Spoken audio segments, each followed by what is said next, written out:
Good now, revolutionaries, and welcome to the Rise Up Morning Show.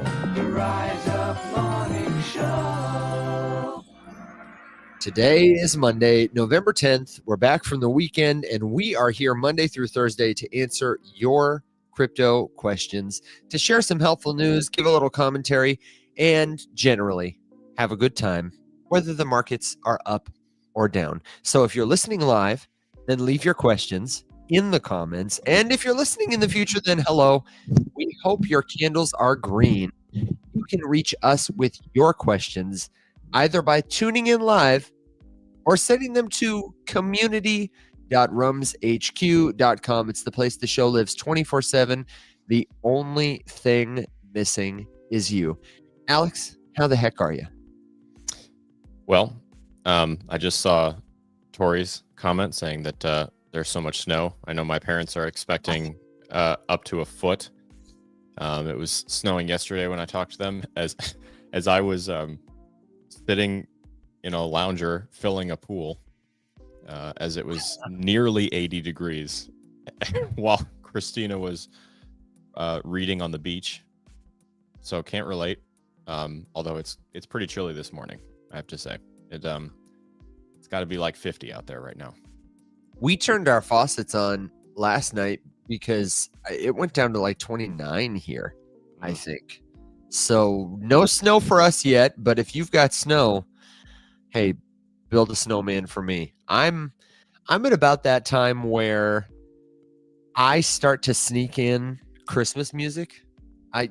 Big Christmas music guy, and when Halloween is over, you can bet, maybe even before, there's going to be a radio station somewhere near you if you live in the US playing Christmas music. And so I'm always like trying to like sneak a little bit of it in. In my house, usually it's like a not until Thanksgiving is over thing, but little Christmas music never hurt anybody. So I'm on the hunt, and I actually feel glad that I'm going to Buenos Aires because I think it'll kind of throw me off a little. I think it'll time warp me to a moment in the future when it's appropriate to play Christmas music. At least that's what I'm hoping. So, Alex, what you got in the comments there? It looks like you're having a little back and forth with somebody with your thumbs. Lots of snow commiseration. Although my sister's here, she says it's a little lame as far as snow goes. So maybe not the full foot. Got it. A gwump for the full foot of snow. And ding for everybody who's hanging out with us, especially Alex, checking out your shirt there. Got a nice looking shirt on. You want to tell the folks about that? Where'd you get that bad boy? This is the Jito shirt. I'm pretty excited about it. I don't get a lot of white shirts. I now have two. This one and the magic one. So I'm pretty excited about it. Although yeah. Oh yeah. Yes, I thought it was like cream, but now that oh yeah, it is white. It's for sure white. Mm-hmm. White with the green. White with the green. And they sent a little something else. And we got this absolute beefcake of a mug. Said mug, and they were like, okay, how about I don't even know if you can. This is like leaving mugdom and entering chalicedom. Or no. Yeah, chalice? No. Help me out. There's a word for like a... I would say gobletdom. Goblet, maybe? Flaskdom. No. Tankarddom. Tankard. It could be a tankard. Okay, yeah, we're getting close there. Yeah, tankard. It's not like barrel-like, but it is absolutely hefty. Cauldrondom comes from the comments. It could be... I could get down with it is a what are the levels there? It's like mug to tankard to cauldron to barrel to do you know the names for like champagne containers, like a Nebuchadnezzar of a champagne? Have you ever heard that? No, I haven't, but that's incredible. Isn't that? Yeah, there's weird, crazy names, but a Nebuchadnezzar is like an official unit of measurement for a very large bottle of champagne. Somebody in the comments, give me a fact check on that, and we'll give you some points for getting it right. Fact check yourself, brother. That's crazy. I had never heard that, but that doesn't surprise me. No. And isn't that the name of Morpheus' ship in The Matrix? Evan, that's a movie. That question is directed to all of our friends watching. Somebody else. Yeah, of course. It is, I actually think, though, I think it is the name of his ship. Now, we do have some questions rolling in, so I will gladly get to those in a second. But let me quickly shout out, in addition to Jito, all of the partners who make our show possible. The Rise Up Morning Show is powered by Polygon. Look at the logo there. Everybody in podcast land. We've got Arculus, also on screen here today. The White Whale and Unlock Protocol. We've had episodes with all of them except the White Whale. We're trying to land that one still in the last, it seems like, week. Lots of great recordings for you wherever you are, whenever you listen. And I've got to update all the calls to action on our website, but the place they live right now is in the community. You can check out all the sponsors in the description. They've got great offers for you, and we partner with them because we believe in what they're doing. So check them out. Tell them thanks for supporting educational content. Carol says, I give you 2 dings for opening with a great conversation. Right now, they're giving me a big smile. So thank you very much. Double ding. When is Will coming back? We kicked him. He's done. He's officially Japanese now. Will is going to be back next week. Yeah, I think, though, that if you gave him the choice, he sounds like he's having such a time that he'd probably stay. I think he would too. He sent us a text message that made it sound like he was trying to find a reason, if not to move there, to go back soon. So, Rise Up Tokyo, Alex, that was you. You said that. When? Yep. Rise Up Media Tokyo headquarters. When? That is like, if I could only go to 3 more places in my life, that would be one of them. Shout out to Bearded for the assist on the Nebuchadnezzar. 15 liters of liquid serving about 100 to 120 glasses.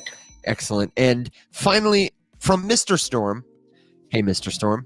Thanks for being here. Could you please describe the difference between Ledger Nano S versus Ledger Nano X, and which one, if you had to pick, is the best?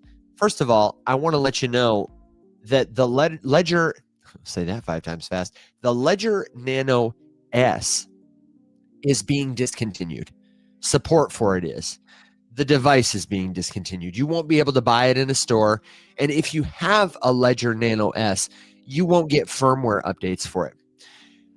In terms of like the devices themselves, though, they will continue to work until their firmware is deprecated. This is a Ledger Nano X. For people in podcast land, it looks like a thumb drive. And the Nano S looks very similar. It's got 2 buttons on it and a small little display screen. It's got a little charging port that you can plug into your computer to make a secure local connection. The X has Bluetooth. I don't believe the Nano S does.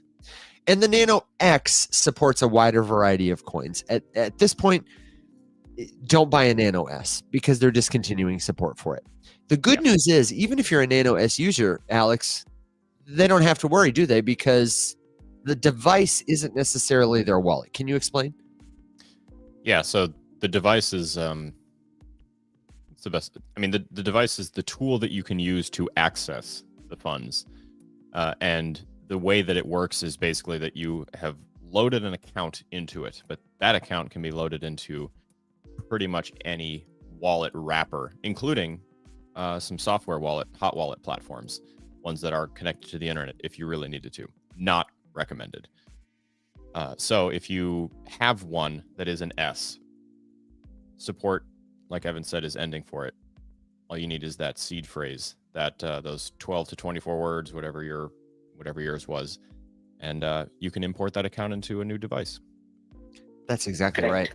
And I want to direct you, if you're looking for a Ledger device and you're not sure which one to get, then honestly, just Google Ledger Nano X versus Ledger Nano S, or Google Ledger compare wallets, and you are going to be taken to Ledger's official website, ledger.com. And this is specifically a hardware wallet comparison page. They've got touchscreen options, right? Like the Ledger Stacks, the Ledger Flex. They've got the classic Ledger, like the Nano X I just showed. And in addition to having like side-by-side comparison of all the features that these wallets have, they're also going to have links to a variety of other resources that are going to help you determine, is this wallet the best wallet for me? Now, any wallet from a legitimate company that you find easy to use consistently well, that supports the networks and tokens you want to use, is going to be a good wallet for you. I love our friends at Arculus. They're the official cold wallet sponsor of the show because they have made it easy for anybody anywhere to get in touch with good information about their products. Trezor has done the same. Elipal has done the same. Lots of these companies try to make it as easy as possible for you to say yes to them. And then lots of creators help with that too. Go ahead, Alex.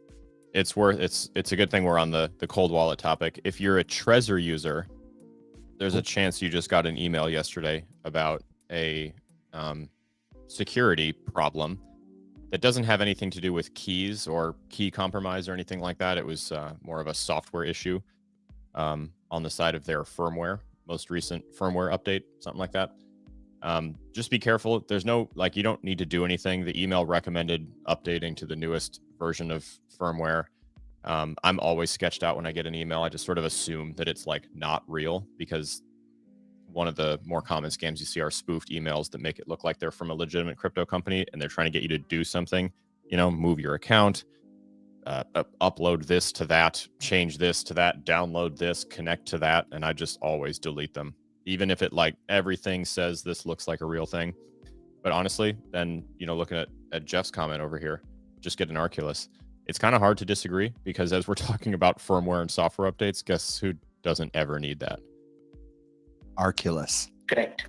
So there's the plug right there, is that you don't ever need to worry about them discontinuing service for one or the other, or not getting a bad update or something like that. Yep. And that's because there's, the chip in this card, it is a computer technology thing, in the sense that it's, got some information on it, but it's about as analog as it gets. Mm-hmm. It is a physical card that requires no battery, no charging, no updates. And so it never needs to get futzed with, tampered with. There's less surface area for it to get corrupted, hacked, something like that. I also wanted to shout out a couple of other things that happened this week while we're waiting for more questions to roll in. As we round out this cold wallet section, I'll say one last thing to Art, who asked, do you have to update Nano? You're going to have to update every wallet that has a computer program on it, that operates it. How would you say that, Alex? I'm trying to do it without jargon. Software is jargon. Yeah, anything that requires a dashboard, anything that has a native software package, whatever. I mean, and all of that information you can get from the websites like Trezor. You have to run the software at the same time. Yeah. Right. Because these things, that's how you interface with it. The devices themselves have limited functionality by design. You have to use another piece of software for it. Yeah, and Arculus has the app. Has the app, and you got to update the app. But that's their solution. Is that's an app on your phone that you update instead of updating the device. Yeah. So good question. Shout out to all of our friends watching all across socials. Alex, StreamYard just got some updates I'm going to have to play with, because it looks like we'll be able to send some vertical video to different feeds.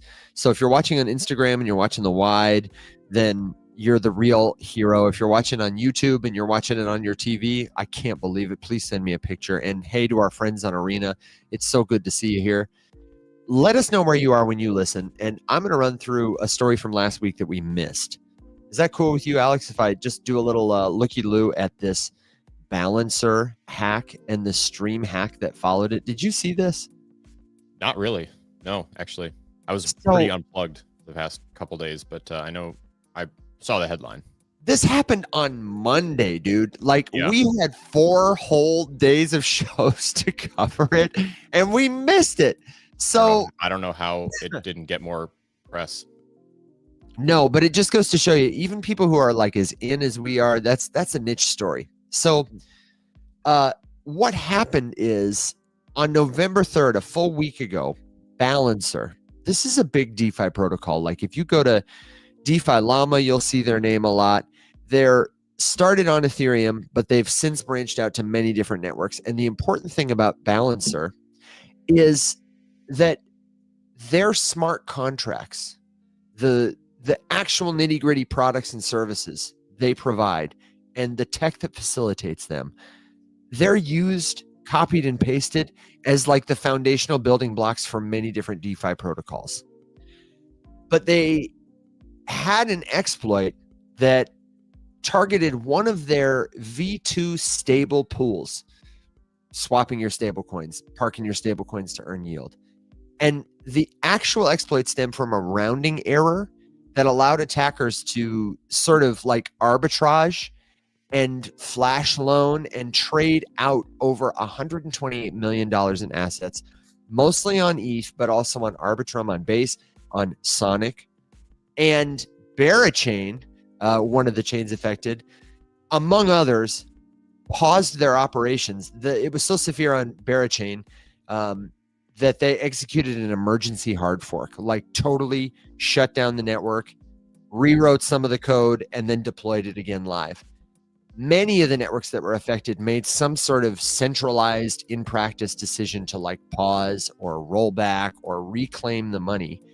And so 2 implications. The first one is, while people usually say that well-tested old smart contracts are very safe, this is a good reminder that nothing, as Alex often says, is truly fail-safe.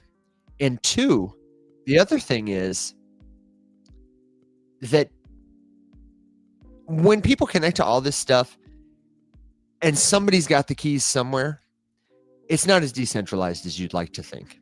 So I think, Alex, we talked about this last week. Something that we're going to see more of is chains like Zcash, where privacy is preserved, or maybe a new competitor in this area that does more than Bitcoin and which is truly private and permissionless and uncensorable in the sense that nobody can roll the chain back. I think somewhere that's going to play a big role in our future. There was another downstream hack too that triggered a XUSD peg. Stream Finance, another DeFi protocol, lost like $93 million. It was just a great story of like how tied together everything is in crypto and how careful we got to be, because I heard one person say they thought that the hack looked vibe coded. And could you imagine, you know, in the world of AI adversaries and people who are using them, that might be something we start to see more of. Oh, I'm sure we will. I have no doubt we will. More and more. It'd be weird if we didn't. I'm sure we're already seeing it. Probably just, you know, maybe don't realize it. But, I mean, any classic scam vehicle can be made more efficient and streamlined, probably with the use of AI.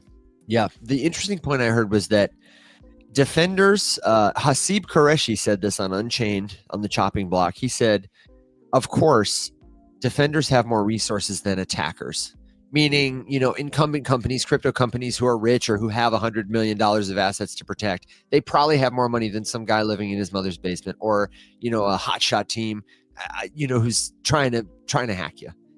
And therefore, it would be a good idea if somebody wanted to play defense by spending a lot of money on asking AI to anticipate, predict, and prevent all the different hacks that AI might cause. Just what an interesting time to be alive, right? Yeah, one could say that. One could say that, which brings us to the government's back on. We have a party, don't we? We're waiting for a vote, but come on, isn't it mostly procedural when the House has got a vote like that? Sort of. Yes. Yes and no. I mean, it's a convoluted one because the two positions being argued for were absolutely not budging at all. And so this is very much like a cave-in with a postponement of half of the vote. Some of the stuff that was included on this, you know, bill to reopen. And the only thing I've seen is that a couple of the Democrats that moved to the other side here to reopen at this instance without any of the subsidies talk until January are not like super sold on it. So there's a chance, but it's probably a lot of posturing. So you're telling me there's a chance? It's looking that way. It's also extremely unlikely that had it continued to go, you know, and even if somehow Senate Majority Leader put ACA subsidies on the ballot for this particular thing, that it would have been able to repass everything else. You know, like it's it would not have made it past the president's desk. So we'll see. We shall see. It's hard to say. Not official yet, but I imagine it will be relatively soon. Would be my guess. But stranger things have happened. Yeah, definitely stranger things have happened. Stranger things have certainly happened, and if it does, we'll tell you about it. Joe in the comments says, we've got snow. We've got a lot of good mornings. If you're listening for the first time and you have a crypto question, you're curious or concerned about Bitcoin or November 22nd as a date of significance, you just want to understand how all this stuff works, then leave your questions in the comments. I did want to shout out partner of the show, White Whale, in their ongoing saga against MEXC. It looks like their offer to advise MEXC has officially been withdrawn. For people who are not following, the White Whale is that didn't last long. 9-figure trader whose funds were stolen by MEXC, a platform they were trading on, after that platform claimed, and I say after, initially there was really no reason provided. There was just we're freezing your account because we suspect there's something suspicious going on. Lots of contact back and forth, lots of advanced know your customer verification where the White Whale gave up a ton of personal information to defend themselves against what? We don't know, because MEXC wouldn't say. And when they finally came out with the claim that the White Whale had been using bots against their terms and conditions, the White Whale defended themselves. MEXC dropped the case, gave him his money back, and he said, I will advise your company because you clearly have not only some operational problems, but a PR problem. Totally free. And they were like, okay, cool. Well, much faster than the government shutdown, it looks like the White Whale is really not interested, because after asking them to provide an NDA, it looked like they weren't interested in taking any of his advice about proof of reserves or transparency. And that seems to be MEXC's biggest problem. If you're trying to trade crypto, it used to be that places like MEXC were the only game in town. They gave them a lot of power. Places like Coinbase, like Robinhood. Not that there's anything inherently wrong with those platforms, but they are magnets for power. And the incentive of power is to maintain it. You got elected once, you want to get elected again, and so on and so forth. You want the control. And so there are alternatives, and I'm grateful for people like the White Whale talking about him, speaking truth to power, and hopeful that in this moment where we see a lot of perp dexes, a lot of decentralized exchanges, and many more options for people on chain, that you won't have to deal with shenaniganery like this any longer. So, Al, do you have a take on it, or were you checking out something else there? Yeah, other stuff, but no. I mean, it's unfortunate. It's also not surprising. They didn't cave and give him his money back because they had a change of heart. They were getting a lot of really, really bad press, and It was getting worse. It was not going away. So they ignored it for a while to see if it would just go away. It didn't go away. It got worse. They caved, thinking that it would smudge away some of the blemish on their public reputation. But, it was evidently a little bit of an empty promise. Yeah. So I don't know. I'm not surprised at all. Centralized exchange is going to centralize exchange. That's the truth. That is the truth. And not ideal. They're here for them. They're not here for you. They're just companies. And we have to be inherently skeptical of companies. We had a question roll in. What do we think about World Liberty Financial? They're a honestly exchange company. Oh, honestly, I was gonna say it's a semi-private bribe and money laundering scheme to help the president's family make a tremendous amount of money, and it's working. And they have a lot of vehicles by which to do that, right, Alex? What makes you say that? Because that you can buy the right to be in their portfolio, and we've historically seen since they started, we've seen those cryptos pump, and so you can buy in. Tit for tat. It's quite literally the definition of quid pro quo. You pay them, they buy your token, and they advertise that they're holding it, and then it's good for both people. You have the optics of, a large institution and a company putting attention on a new asset, and then potentially that could snowball into more corporate adoption or whatever. You might get a legislative leg up. You might get, someone looking the other way while you do stuff. All you really need to know is that before this existed, would anyone have been able to look me in the eye and say that they think Tron is like a totally above board, legitimate company doing, classically DeFi and decentralized stuff with their altruistic leader, Justin Sun? Because that's the dude who went balls to the wall on buying WLFI and their stablecoin in order to get Tron in the treasury over there. Like immediately. Also bought a ton of the meme coin. So if that doesn't tell you a little something about what the goals are on behalf of Mr. Sun, then there you go. So that's what it is. It's a new age grift, and it's very effective. Yeah, and they're entangled in terms of crypto. Very much. Not just across centralized exchanges, but also across DeFi. So they've got this stablecoin USD1 that the way stablecoin deals work, Alex, you got to have liquidity for your stablecoin. People have to buy it. They got to integrate it. They're going to do some coding, but a handshake can go a long way when you're the president of the United States or someone on his team. And if I've got a stablecoin and I want you to use it, then I can create all kinds of incentives and pull all kinds of levers. So I'm watching. This is in terms of like answering the question, like, okay, Alex, I get World Liberty Financial's corrupt, but could I benefit from it? Can I make money on this? For sure. And the answer is almost certainly. Yep. But you just got to think about it.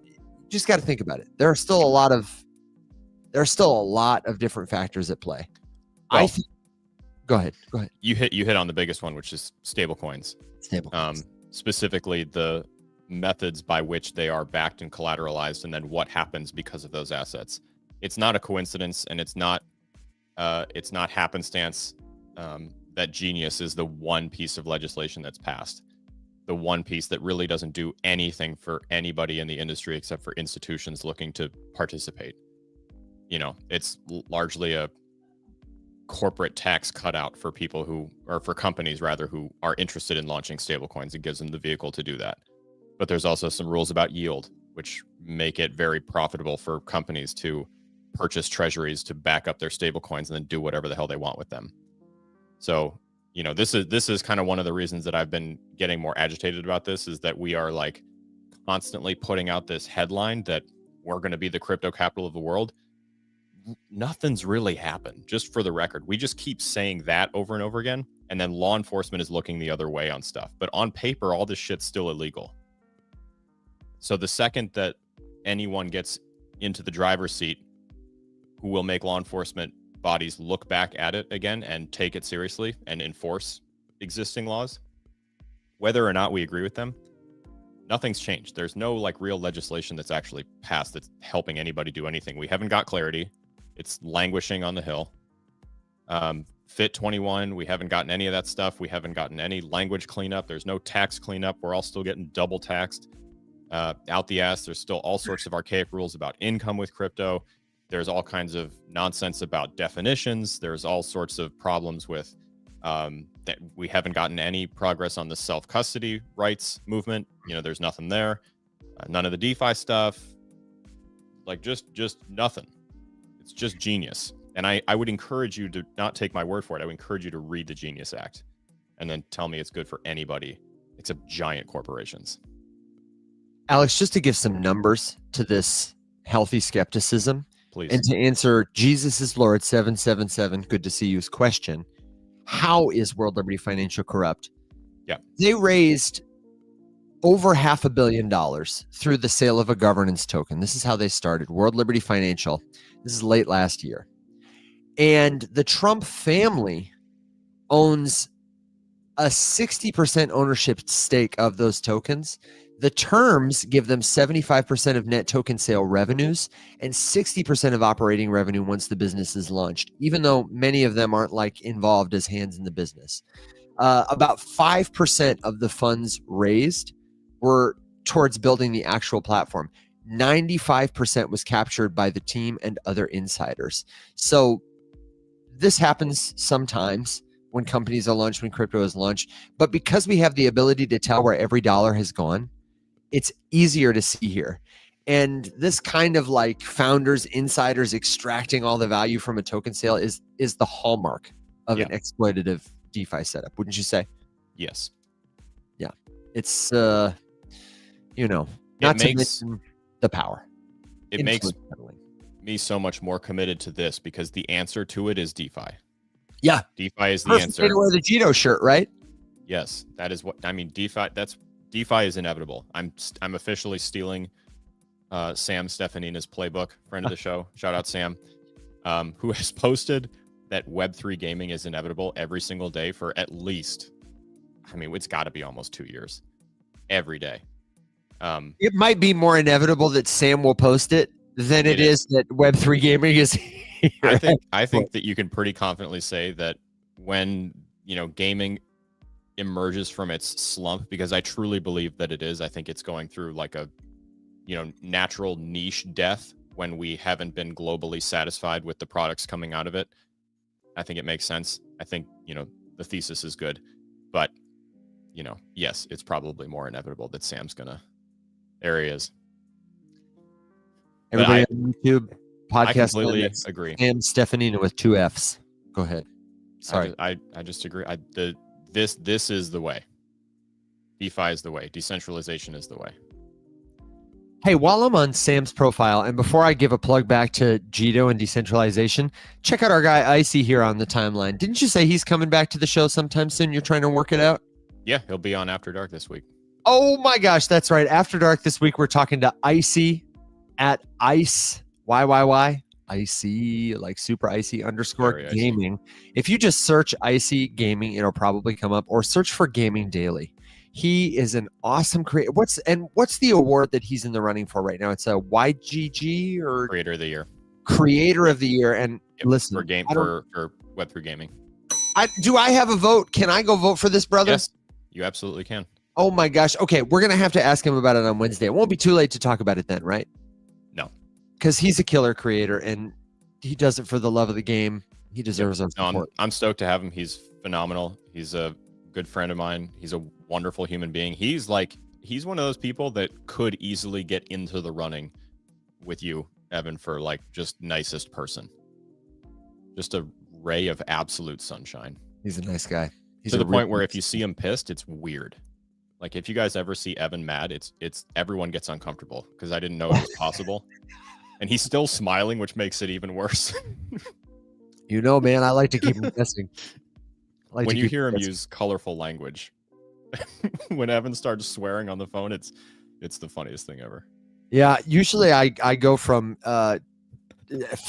regular to flustered. Flustered is the first step, and I lose my words, and then I just become like exasperated. And if I get much further past exasperated, like beyond that is like burned out. But then it's like, I don't know. Better look out if I'm there and I'm still talking to you. I need to excuse myself because when I get tired and cranky, it's just not a good combo. Hey, Magic asked this question. Speaking of gaming, did you guys hear about the Wilder World DeFi hiccup? Hey, Magic, it's good to see you. I did not. Nope. So, Alex, I'm going to type DeFi hiccup, Wilder World DeFi. Let's see what I can find. I see World Liberty. Oh, look at this, Alex. This is funny. The World Liberty Financial Token, the one we were talking about for the exchange, World Liberty Finance, surged 30% as the shutdown resolution advances. Oh, no way. Don't go buy that token. If you bought it, this is a good time to sell it. Who could have seen this coming? Wild is reaching lunar orbit. Wilder World. I'm not seeing this, Magic. Oh, wow. What do you got? The token. I don't know why. Let's see. On November 3rd, the token experienced a dramatic price crash. Oh, no. Cascading liquidations of... Oh, I wonder, was that on the... So was that on the 3rd? Yeah, it was on nearly 90% down due to a bunch of cascading liquidations and over leveraged positions dying. I wonder if that had to do with, that wouldn't Unix surprise. delisted it. Wow, did they really? Well, the USDT pair, which contributed, of course. Damn.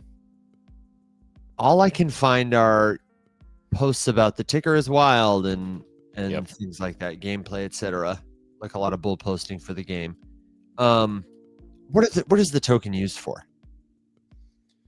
Is it just a speculative token attached to a game? I mean, yeah, largely.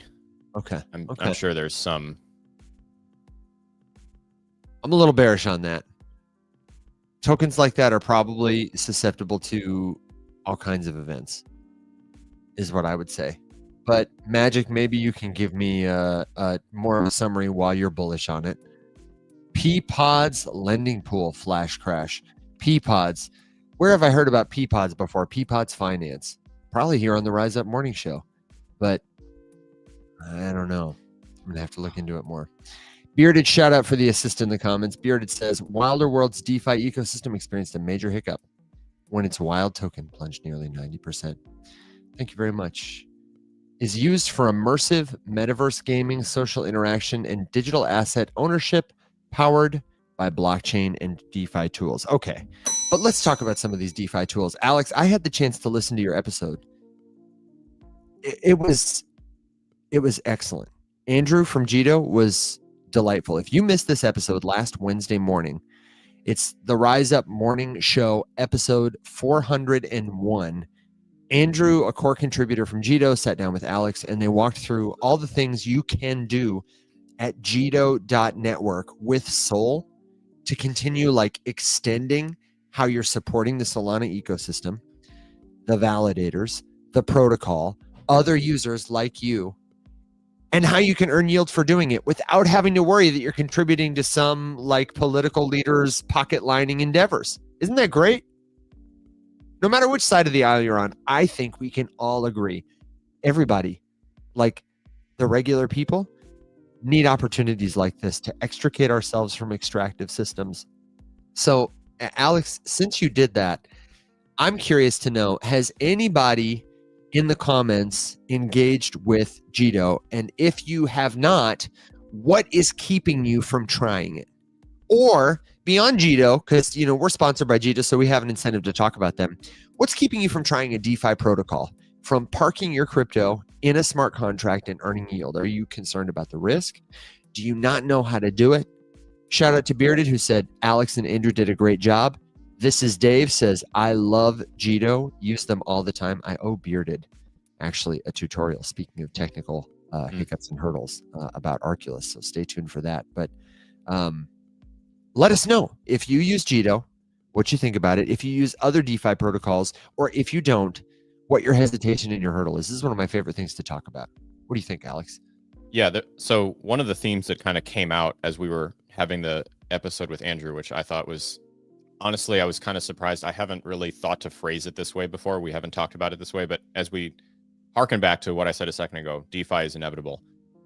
The reason that I say that is because the only thing standing in the way of more of us using DeFi protocols, and for the record, I don't mean the most crazy, unhinged, multi-sided loop plays that we can think of, where you're, leveraging this over there and grabbing this token and doing all that kind of stuff and blah, blah, blah, whatever. There's a million ways that you can make it very intricate, but it can also be extremely simple. And at its core, the pitch is basically like, what if you were the bank and you got to do all the stuff that they do with your money? So, our friend of the show, Perk Insights, she had a great video the other day talking about depositing a check in her bank and it going on a hold, and she had to wait 12 days to access the money or whatever it was. I don't remember, 12 days or a number of days. And I just had the same thing when I got my check from the lawyer after selling our house. It went in and then it was just on hold and I couldn't use it for well over a week. Despite being on the phone with them and having the check, but that money was immediately available to them. So that they immediately started doing stuff with it to earn with it for them. So that hold is like a time frame for the bank to just get to do stuff with your money while you can't take it away from them. So they get like a little warm-up time with your money where they get to go do stuff with it. They get to go make money with it. You can't do anything with it. So they're lending it out. They're splitting it up and cloning it and mailing it to who knows what to charge interest on and whatever. And the whole DeFi thing is just, what if you got to do that? So it gets a bad rep because there's a tremendous amount of money on the other side of the fence that wants to scare you away from using things like that, because this threatens that bank model more than anything that's ever happened in the history of money. So Alex, just let that sink in. That's why it's so hard to sit here and be like, oh no, I would never get into the DeFi thing where I'm like with Jito, right? You can stake your soul there, you get the liquid staking token in return, and then you can go do stuff with it. We all who have been here for a minute would look at that as pretty standard. That's a good model. There's many platforms that offer that. In the traditional finance world, that's starting to get to where people are gonna be like, no, that's super sketchy. No, you can't do that.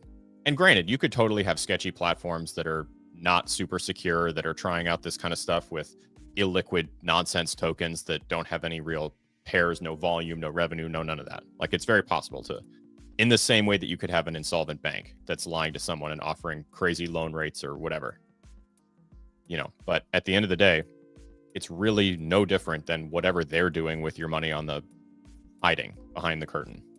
You just get to do it, and you get to earn on it the way that they're earning on it. Alex, I have a question about how to. You covered this with Andrew, but didn't he say that there are videos of them doing like overviews of what is staking or what is restaking? And did you happen to catch where those were on their website? No, we could. I was going to say I would like to make some, because it's been a minute since I've fully experimented with all of these different options, and they have a bunch of different things you can do, and there's some new skills that I personally need to learn, that I'm excited to kind of get into and deepen my use of the DeFi thing. I'm just because every day that goes by, I'm just more and more disenfranchised and looking for excuses to. Yeah, the comments I'm seeing about people who are hesitant. I see Joe who said, I hope that they have step-by-step tutorials. That's how I learn best. I saw our friend Solom who said, complicated processes are ones he's less likely to engage in if he's got to do multiple steps or something like that. So maybe that can be part of our partnership, is we can be more intentional about creating some videos that you can use and that they can share to help people understand. In the meantime, they do have Jito.network/blog, and this is just more oriented around getting to know them. But I thought it might be helpful to show you, I know you did some of this with Andrew on the show, just how simple it can be to use. And then as you're watching this, you can be thinking about the questions you have about the risks involved or how it works. And you can write those down to research later, but all of them are available for you to learn more about at Jito, Jito.network. But the simplest way to start using it, I'm going to connect a wallet.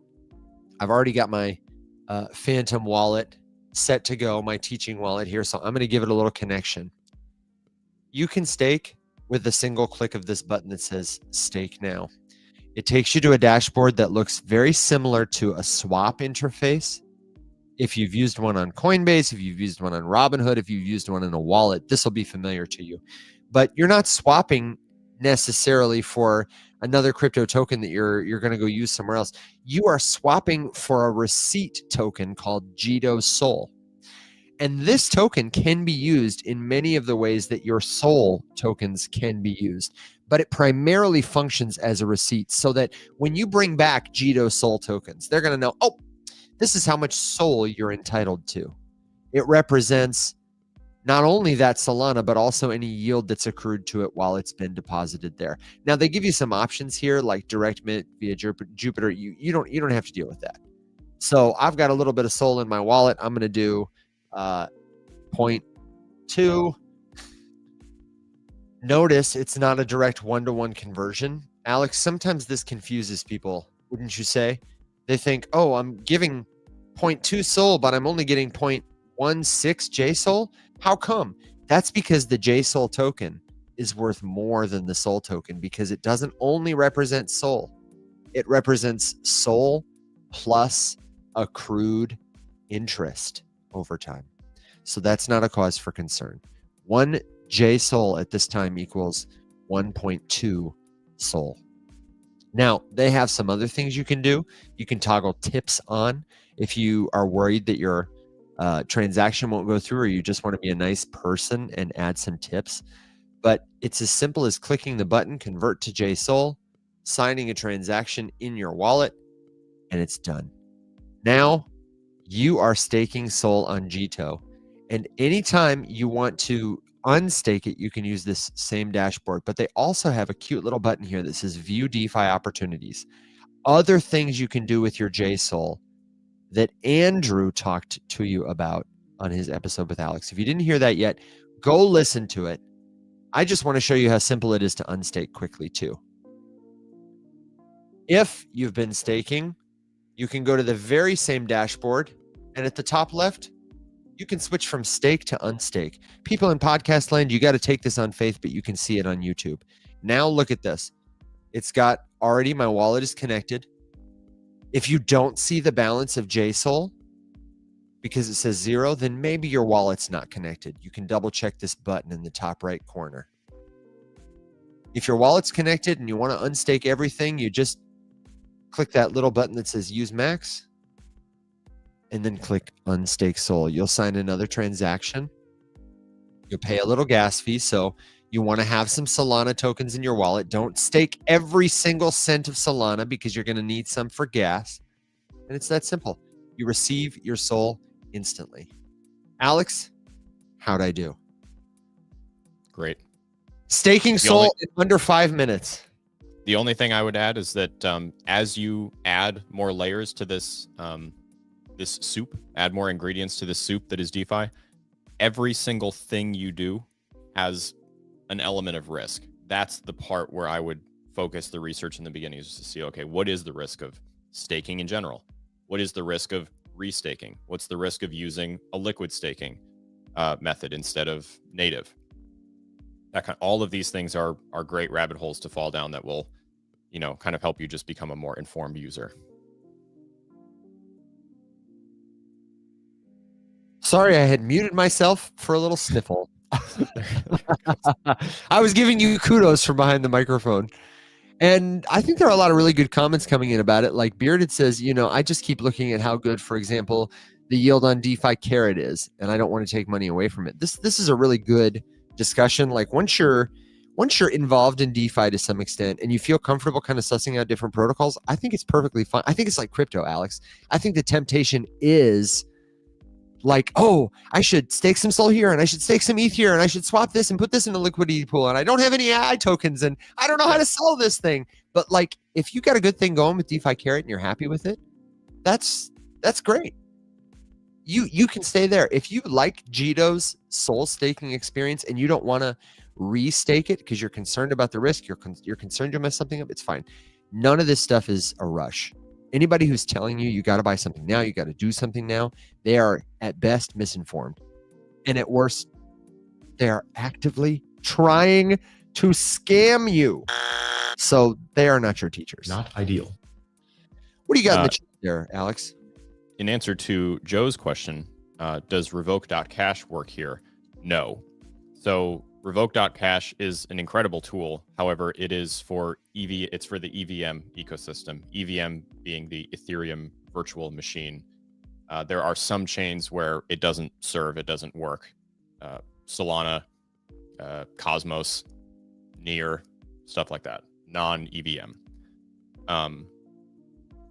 You can, however, go a little bit deep. So inside of like Phantom, for example, has a 2-step disconnect process. So there's the disconnect on the front end of whatever app you're using. So the same way that Evan just showed you to connect, you can go right there through the platform and just, hit the same thing and disconnect the wallet. And then deeper, you can go into the wallet itself through your settings menu. And there's like an authorized connections or a connected services or something tab there, which will give you a list of all the things you've recently connected to. And you can go through and manually clear all of those, which you should also do. Solomast, what is Revoke.cash, Alex? Revoke.cash is a tool, not sponsored, that you can use to just like make sure that your connections to different protocols, apps, services, dashboards, whatever's are actually severed. Yeah, wallets have this weird thing that when we built them, you would sign a transaction to connect to a website, and then you'd click disconnect to like end the session with your browser. But because of how crypto works, if you've signed a transaction to give somebody permission to do something, then you must also sign a transaction to revoke their permission to do it. This is called a token approval and a revocation. If you don't revoke an approval, any decentralized app can spend tokens you've approved forever. And the reason that this isn't built in like standard to every wallet is probably, I've got to imagine, because they don't know when your session is over. You probably don't want to see a million pop-ups saying, hey, sign a transaction to close this. And you may not want to pay a gas fee to end a connection that you're going to reopen. They have left it open because of convenience of the user experience, but this is where convenience and security have a trade-off. So if you're using Ethereum, if you're using a layer 2 network and you're connecting a self-custody wallet, a wallet with a seed phrase, hot or cold, to a website like OpenSea or Uniswap or whatever, it is good practice to go through, I'd say at the end of every session, but for most users, I think you're probably fine to do it once a week. Or just put it in your regular wallet hygiene routine. Visit Revoke.cash, log in with your wallets, and just click to disconnect. Solon says, I'd rather have the option to click a revoke button, and I agree. Yep, I agree too. Wouldn't you? Magic asked, what are the boost options on DeFi? If we're talking specifically about Jito. Oh, he's talking about DeFi Carrot specifically. Talk through Jito and then we'll go through Carrot too. I don't know that Carrot has a lot of boost options at this time. Yeah. In general, what you're talking about when you're talking about boosting is just something else that you can then do after step one. So if I was somewhere and I was offering one asset as collateral to earn interest on it and I wanted to boost it, they would probably give me something in return, just like Jito does with Jito Soul. And then you can go do stuff with it and you can enhance the amount of yield that you're earning. Yeah, and there's a word for this actually. Alex, do you want to guess the word I'm going? This is one of my favorite $3 crypto words. Rehypothecation. This means reusing collateral that you or somebody else has pledged to something. And that is where the risk comes from in large part, is if you deposit ETH or SOL or whatever, and the protocol mints you a derivative token, that is itself a rehypothecation. But then if you take that ETH and lend it elsewhere, or they do, or another user borrows it and then uses it as collateral somewhere, now it's like you're in one of those tangled human knots and more people are coming along and like crossing their arms and grabbing yours. And to untangle it requires a lot more work. And if one of those pieces fails, then the rug can get pulled out from your very initial piece too. So with Jito, there are a lot of different ways to rehypothecate, or some people might say leverage. But what are some of the ones that you want to look into today, Alex? Well, I'm trying to think of all the ones that I know that they use or work with. I know that, Renzo, who do we talk about? Renzo, Kairos, Drift. Right. I think Drift is one of them. Yeah. Mm-hmm. Yeah, there's a bunch. This is where my first warning would be, like, as you look to enhance, the risk also goes up. Not necessarily a deal breaker at all. In my opinion, this kind of stuff with reputable platforms is generally worth it in some capacity. I wouldn't do it with my entire position, but this is kind of the name of the DeFi game, right? The deeper into it you get, the more things that you can do with your assets to earn on them without just having to buy, speculative tokens and hope, right? The two ways that you can make money in crypto, the big ways would be buying a token and hoping, or some version of what Evan's talking about here with leveling up the way that you're earning yield on assets that you do own already, that you're already comfortable with. I also want to address a token question, a revoking question we got just a second ago from Ethicalish. talking about, I think there was an NFT project called Famous Foxes that had a token revoker. Yes, they did. But on Solana, token access is managed like at the token contract level. SPL tokens are the most common type of tokens on Solana. And they have like a delegate and approve model that supports explicit revoke instructions that you, the account owner, can revoke.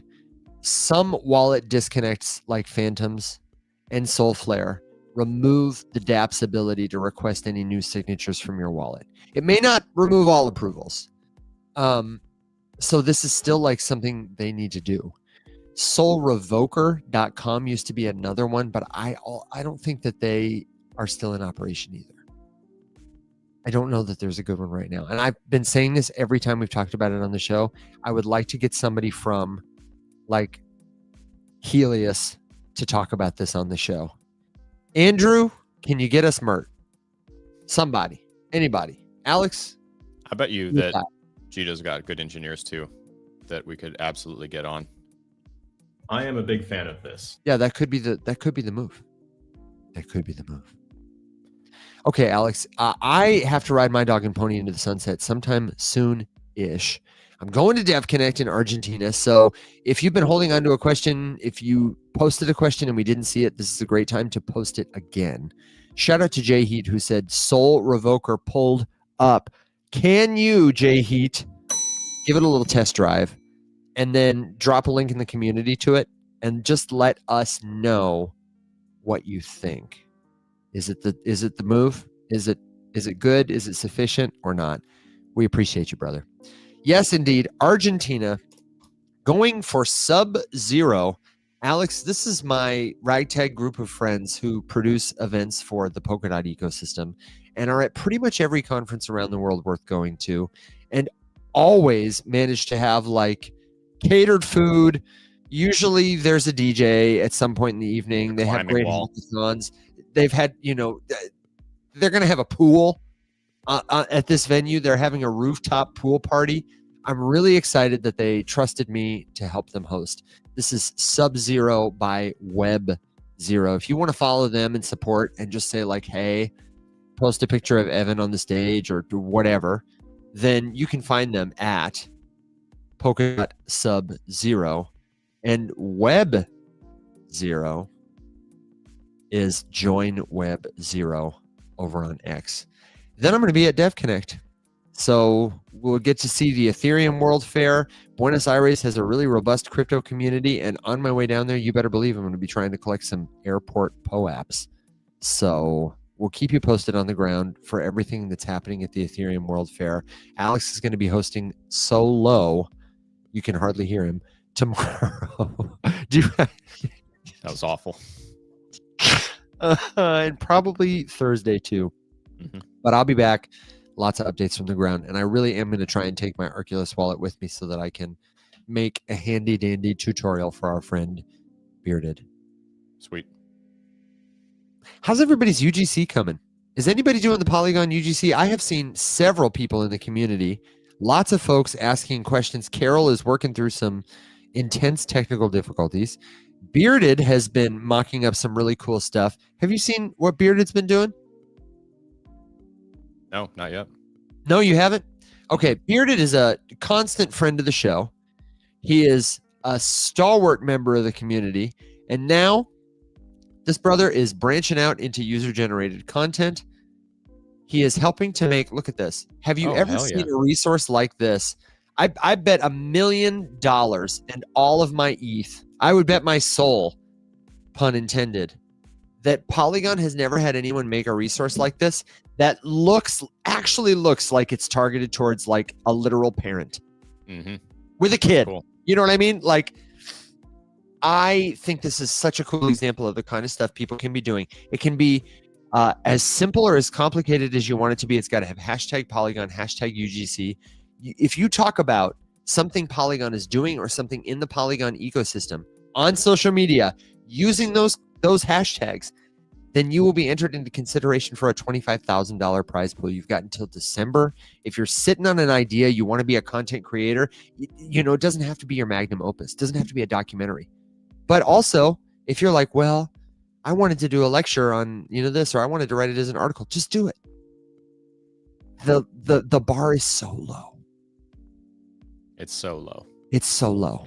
So shout out Bearded, trying to do his part to share the education to get the money. And shout out to our friends at Polygon for partnering with the people. This is a big part of our like this round of partnership was, what are we going to do to reach more people and get them involved in the Polygon story? And how can we pay them?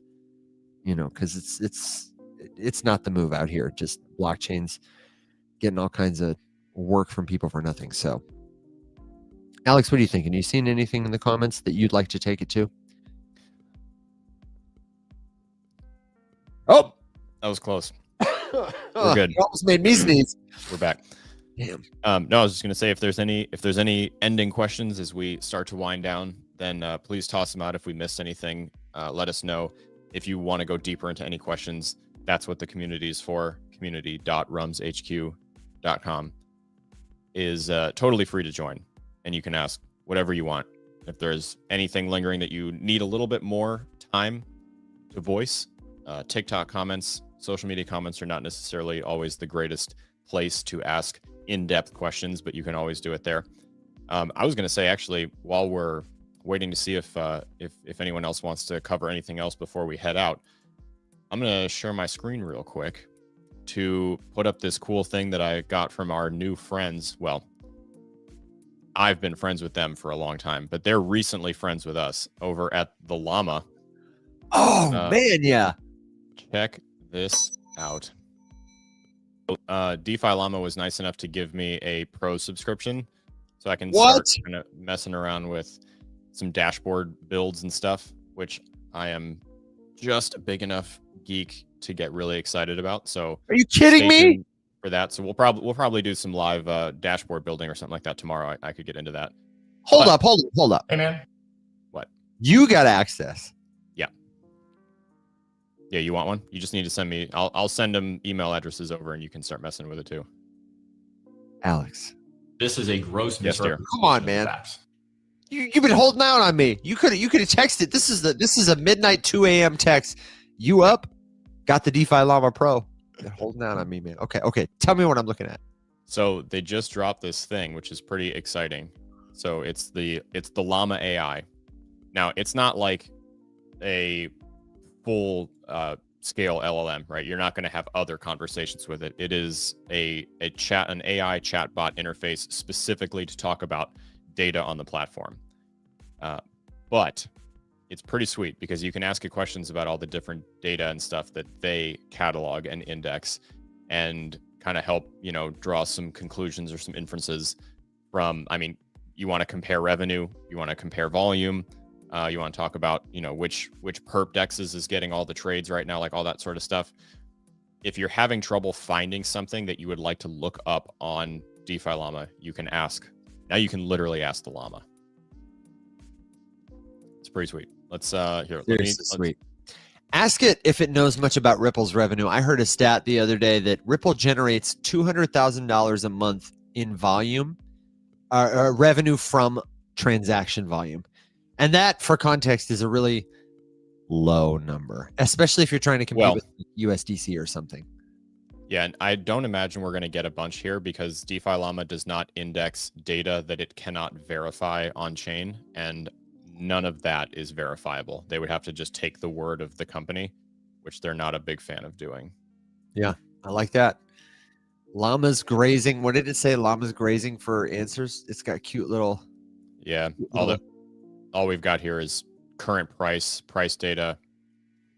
It's classified as an institutional payment focused rather than a decentralized application. Yeah, so it's exactly look at the below the bullets, below key insights and bullets. It says if you are interested in the corporate revenue of the company Ripple Labs, distinct from the XRP token, that data is typically found in their quarterly reports, not within DeFi Llama's on-chain. Look how helpful that was. That is sweet. That is very sweet. So we could go to their quarterly reports if we wanted to, and if not, I appreciate you. Shout out Llama AI. I'm a little bearish on the name though. Llama AI. Look, yeah, I could see that. Can't we get like Lima or Lamai No, or honestly, no, I hate that even more. or like, you know, some of them have like I'm trying to think of, you know, they have an anthropomorphized name. Like, I mean, Canva's got like Candace or something like that. You know what I mean? Well, but you could totally do like an Ask Jeeves type of thing where just you're asking the llama. Ask the llama. I'd be more bullish on that. Llama. Ask a llama. Cool. Ask a llama. Just an arbitrary llama. I would be really bullish. Aren't llamas the ones who spit, or is that alpacas? I think they can both spit. Wouldn't it be great if there was a user interface where like you ask the llama a question and it's like, will he answer or will he spit on you? And like every 10th question, you just get like a little on the screen. I don't know. That would be funny to me. I can see it. Oh my gosh.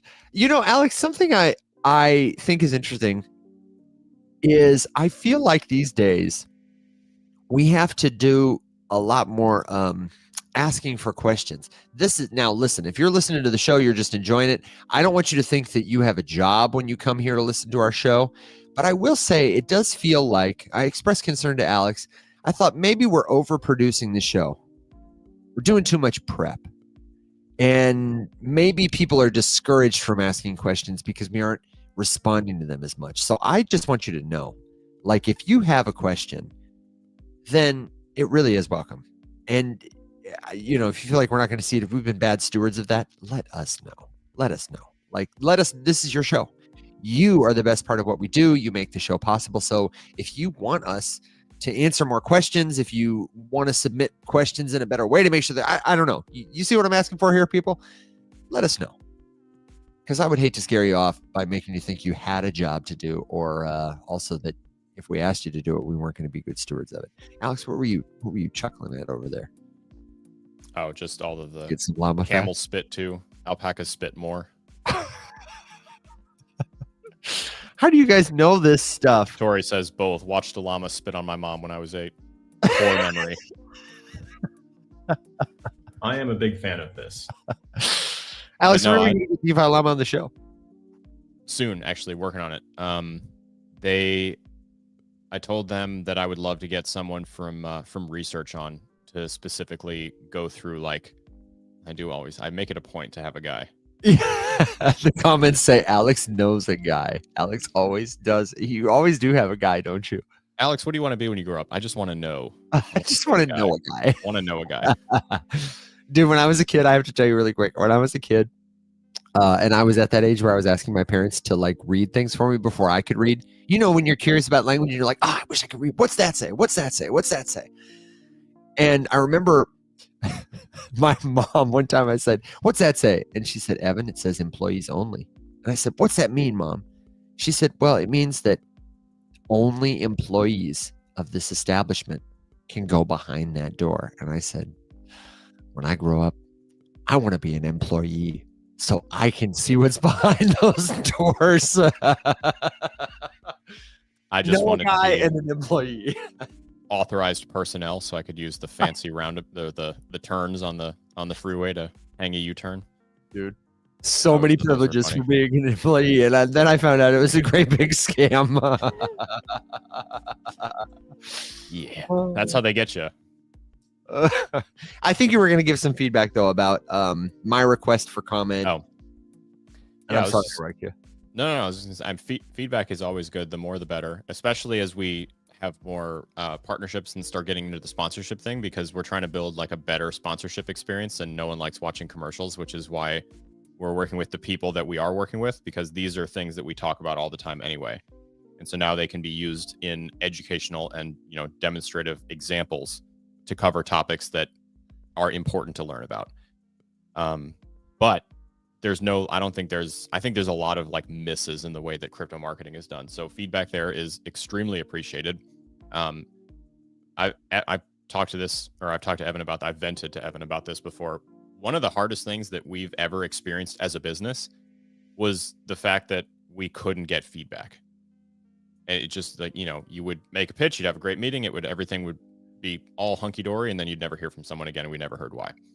So feedback is extremely welcome. I think one thing to keep in mind, though, just the balance that we try to walk with producing the show is that it has to be a decent recording on the back end, just because we don't have the money to hire a full-time editor to go through every single episode and, make it a good podcast. If there are chunks or clips where we're having a technical difficulty, things that come with a live show that you don't necessarily expect in a recorded podcast that someone's going to go back and listen to next year, where all of a sudden, we're just like answering a question that we didn't give the full prompt for, so that someone misses the context because they're not watching the screen, that kind of stuff. Yeah, but if that gets in the way of your experience of the show, we want you to let us know. And if you're listening in podcast land and there's something we could do to make the shows better for you, let us know that too. We're streaming on a lot of different platforms, and it's really important to us that every audience everywhere, wherever you are, whenever you listen, really feels included. So that's you. Yes, you. All right, Alex, it's time for final questions. Last minute, good jokes, bad jokes, words of wisdom, predictions before we ride our dogs and ponies off into the sunset and I take my llama to the airport. Anybody? I want to shout out Nanny Crypto. I want to shout out Perk Insights. I want to shout out Magic. I want to shout out Joe. I want to shout out J Heat, Bearded. All these people that we see again and again. Amso, Jower, Tori, of course, Tori, one of the very best parts of what we do. Jessica. Oh my gosh, we have so many great friends here as I just look through, and all your comments mean the world to us. I love learning about products in a way that's easy to understand. I am glad that we can help you do that. So thank you for trusting us to help you learn. I don't have any questions. I don't see any questions. You can always rug my outro by asking Alex a question at the last minute. That's the hack. Yep. Alex will always defer his final thought that he may have forgotten or used already to answer a question. What are you going to do while I'm gone? Are you try not to burn the house down? And I don't know. We'll see. I get to. There's no one else here. I could just rant the entire time. Could try to turn the red lights on. What? Yes. Try turn the red lights on. Roxanne. Although they really don't show up as nice on the morning show because of how much on sunny mornings that is. Here's the final question for you, Alex, from Magic. Is Alex RP worth more than 17 cents? I have not considered this, but given this comment, I am going to say that no, it is a stable coin pegged to the value of 17 cents. And that's the plan. Although I have to say, guys, they really stepped it up this year. I'm going to earn more than 17 cents in interest from USA. We are approaching $1. What? Yeah. Account's gotten a little more love this year. Is it too late to get in? Yeah, it's now a good time to buy. It's like 62 cents or something like that. I think is going to end up being my statement balance for 25. Although there you go. There's a plug, not sponsored, by the way. This one isn't. The Carrot. For an account, what did I say the other day? In 1/8 the time, with an account about 1/6 the size of my fiat dollars savings account, which doesn't exist anymore. I've removed money from it and put it better places. It's made 176 times more money in interest than a whole year in the bank. Banks suck. Yeah, banks suck. That's it. That's the final thought. Banks suck. If you're a bank, you do suck. better. You suck. Sorry. But I don't make the rules. No, we don't make the rules. But we do talk about it on our fake radio show. It's true. So if you're waiting on a payment from a bank, if you're in love with a bank, just dump him. Yep. Just say bye. He's not that into you. He's not that into you. We need to get you on-ramped, onboarded to stablecoins. I am trying to court this stablecoin payment provider company called Peanut right now. I cannot wait to try some of the, right? Like the names. I cannot wait to try some of the IRL crypto solutions. Buenos Aires and Argentina generally is a cultural mecca for crypto and specifically adoption. People request USDT by name there. The way you might say, can you pay me in euro? Can you pay me in USDT? They use it like all the time. It's just a part of life. So I really am looking forward to seeing what kind of solutions have adoption. I do have an invite link over on Twitter for Peanut. You can sign up and try it and turn your dollars into stable coins that you can pay with a tap. And the only reason you would do that if you're not going somewhere where you need to use it is either because you love DeFi and want to support the future, or you want to help me get more points so I can get one of their sick hats. They told me in a Twitter reply after I said, wow, your merch is so great. How do I get a hat like this? They said, get you tier 2 in the points program and we'll think about it. So that hurt my feelings, but you can help me out. You can help bring about adoption and so much more, but you got to do it another time because that is our show for today, my friends. Thank you for being the very best part of what we do.